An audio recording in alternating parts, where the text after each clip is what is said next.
What causes conflict?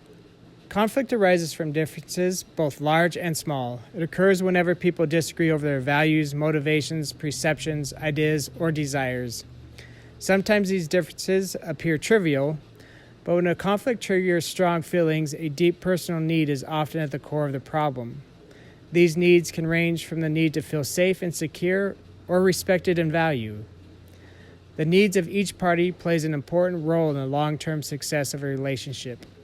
Each deserves respect and consideration. In personal relationships, a lack of understanding about differing needs can result in distance, arguments, and breakups. In the workplace, differing needs can result in broken deals, decreased profits, and lost jobs. Don't intimidate. To get a person comfortable enough to talk, start by complimenting them. You want to show that there's no bad guy or good guy here. You're attacking the problem, not the person. If you're in a position of authority, don't abuse it. It might seem like a simple fix to force a situation that you think is right, but that is not thinking in the long term.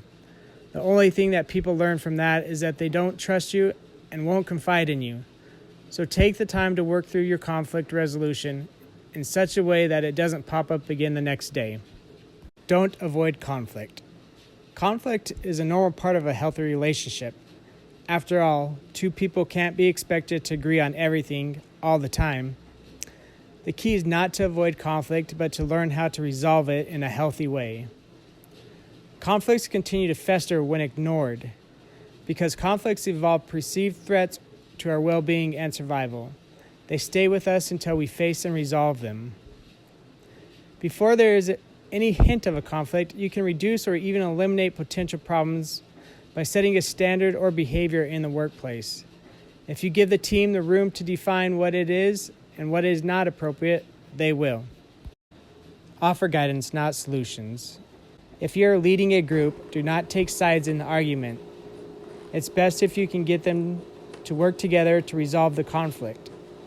That means taking more time to guide them.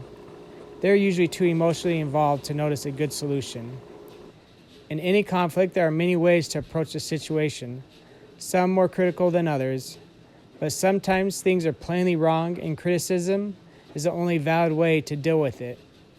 The people you're criticizing are the same people you'll be working with tomorrow and the next week and so on. That's where constructive criticism comes in. It's an approach that allows you to address the issue and lay blame, but also support the good work that was done. You offer some guidance so the problem can be fixed. How conflict can be an opportunity for growth and learning. When you can recognize conflicting needs and are willing to look into them with compassion and understanding, it can lead to a creative problem-solving, team building, and stronger relationships. While some conflicts are going to require consequences, most are just sparked by passionate people coming at a situation from different vantage points. The truth is that when conflict arises, so does the opportunity to teach or to learn. What matters in any situation of conflict is how it is responded to.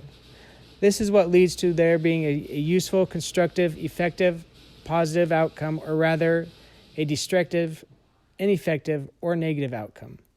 Once we recognize the need, it is up to us to respond in a way that is as creative and constructive as possible.